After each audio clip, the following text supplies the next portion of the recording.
Бүгінгі біздің тақырыбымыз жануарлардың ас қорыту жүйесі, яғни омыртқасыз күйіс қайыратын жануарлар адамның ас қорыту жүйесінің құрылысын салыстыру. Жалпы кіріспеге шолу. Көп жасушалы жануарлардың ас қорыту жүйесі эволюция барысында қалыптасты, яғни бір жасушалы жануарларда қоректік заттар денесінің беті жасуша мембранасы арқылы өтеді, немесе арнайы органоидтар тұтып алады.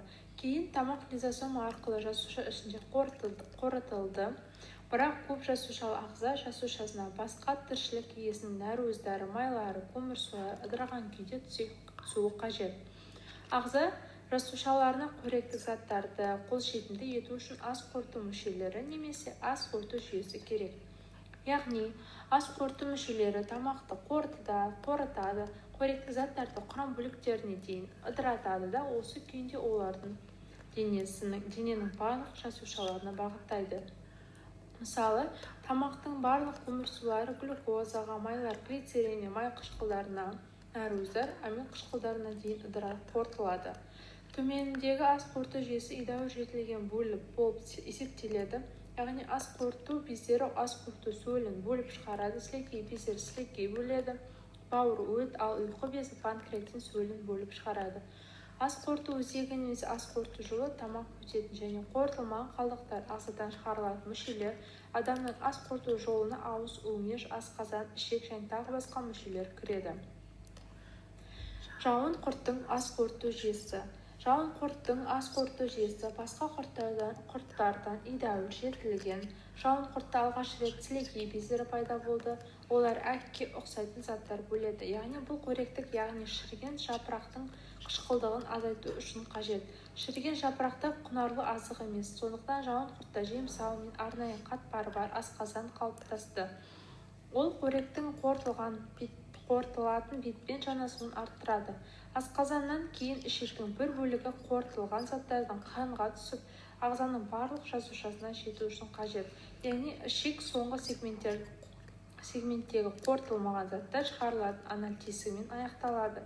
Сонымен қатар жауын құрттың ас қорыту жүйесі ауыз, сілекей безі, жұтқыншақ, жемсау, өңеш, қатпары бар асқазан, ішектен тұрады және анал тесігімен аяқталады. Енді бізде күйіс қайыратын жануардың ас қорыту жүйесі. Сиырдың ас қорыту жүйесі басқа сүт қоректілер сияқты, соның ішінде адамдағы сияқты мүшелерден тұрады. Ол ас қорыту бездерінің үш типі: сілекей, бауыр және ұйқы безі.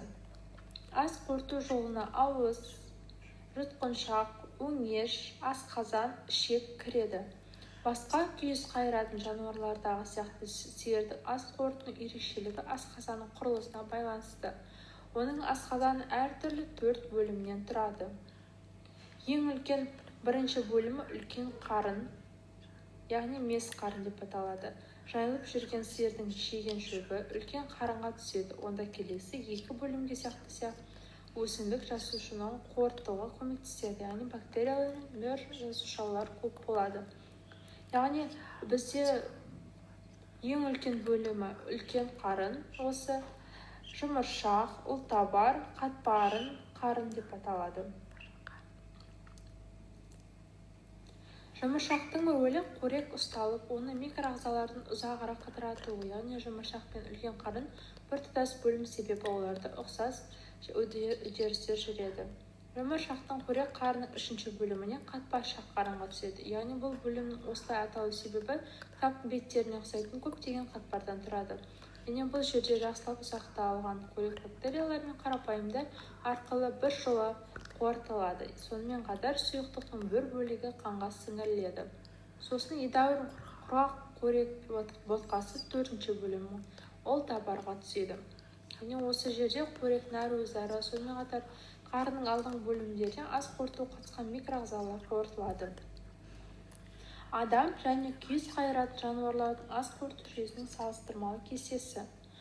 Ең олардың белгісі тістерінің типтері, тістерінің орналасуы, қарын бөлімдері, соқыр, ішек, бактериялардың бөлуі, жасушаның қорытылу нәтижесін пайдалану. Осы мысал кесте арқылы адам және сиырдың салыстырмалы кестесін